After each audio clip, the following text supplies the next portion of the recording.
याची नोंद मिळाली त्या मराठा बांधवांच्या सगळ्या सोयऱ्यांना गणगोतातील सगळा सोयरा याच्या नोंद नसल्यामुळे याला देण्यात यावं आणि मुख्यमंत्री साहेबांनी काल याचा राजपत्र आणि अध्यादेश काढला। झुंडशाहीने अशा प्रकारचे नियम कायदे हे बदलता येत नाही।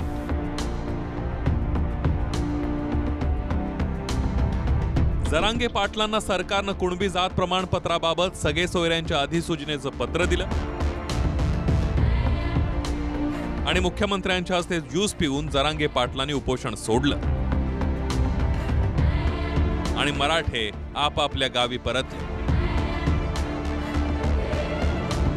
मात्र मुख्यमंत्र्यांच्या अधिसूचनेला सर्वात आधी त्यांच्याच मंत्रिमंडळातले मंत्री छगन भुजबळ यांनी विरोध केलाय। झुंडशाहीनं असे नियम बदलता येत नाहीत असा हल्लाबोल अजित पवारांचे मंत्री भुजबळांनी केलाय।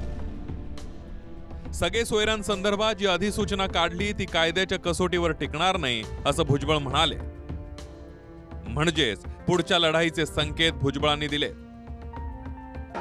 कुठल्याही परिस्थितीमध्ये आपल्याला न्याय देताना इतर कुठल्याही समाजावर ओबीसी समाज असेल इतर समाज असेल गुन्ह्या गोविंदाने या ठिकाणी नांदेल आणि त्यांना देखील आपण आज मराठा समाजाला आरक्षण देताना हा सर्व निर्णय जो घेतला हा निर्णय आपण कायम ठेवूया।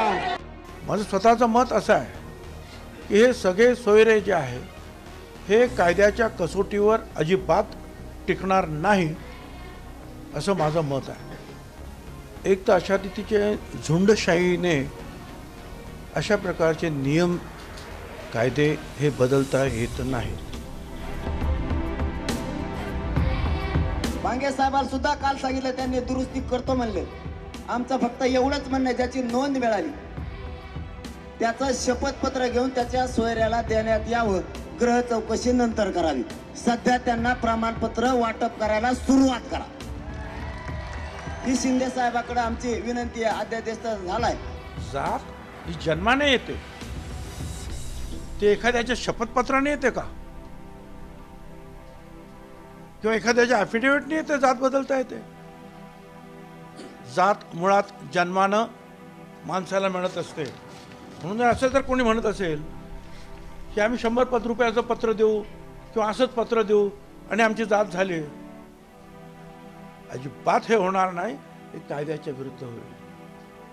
ज्याची नोंद मिळाली त्या सगळ्या सोयरे ज्याची नोंद मिळाली त्या मराठा बांधवांच्या सगळ्या सोयऱ्यांना गणगोतातील सगळा सोयरा याच्या नोंद नसल्यामुळे याला देण्यात यावं आणि मुख्यमंत्री साहेबांनी काल याचा राजपत्र आणि अध्यादेश काढला त्याबद्दल मराठा समाजाकडून तुमचं मनापासून धन्यवाद। हा नोटिफिकेशनचा एक मसुदा आहे। अध्यादेश या कसला अध्यादेश? हा अध्यादेश नाही। तो मसुदा 16 तारखेपर्यंत आपण सगळ्यांनी बरोबर आहे की चूक आहे जे काय म्हणायचं तुम्हाला चुकीचं असेल ऑब्जेक्शन्स विशेषतः त्याच्यावर घेता येणार। त्याच्यानंतर मग शासन ठरवतं। नुसतं जे आहे एकमेकावर ढकलून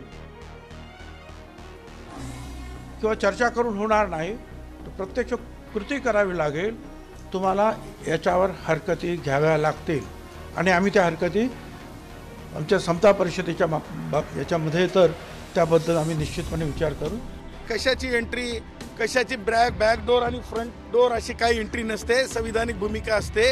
कोणी सुद्धा पॅनिक व्हायची गरज नाही। मला अनेकांचे फोन येत आहेत कोणती बॅकडोर एंट्री असा प्रकार कायद्याच्या संहितेमध्ये नाही।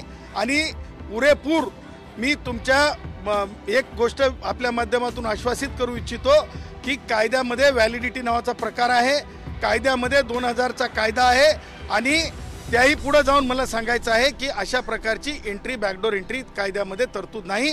अहो सोमवार येऊ द्या लोकांना आपापल्या घरी जाऊ द्या शांत चित्तानं सोमवारची वाट बघा। प्रत्येकाच्या मनामनातील मातीच्या कणाकणातील आपल्या व आपल्या हक्काची ललकारी महाराष्ट्राचा पुढारी पाहण्यास विसरू नका।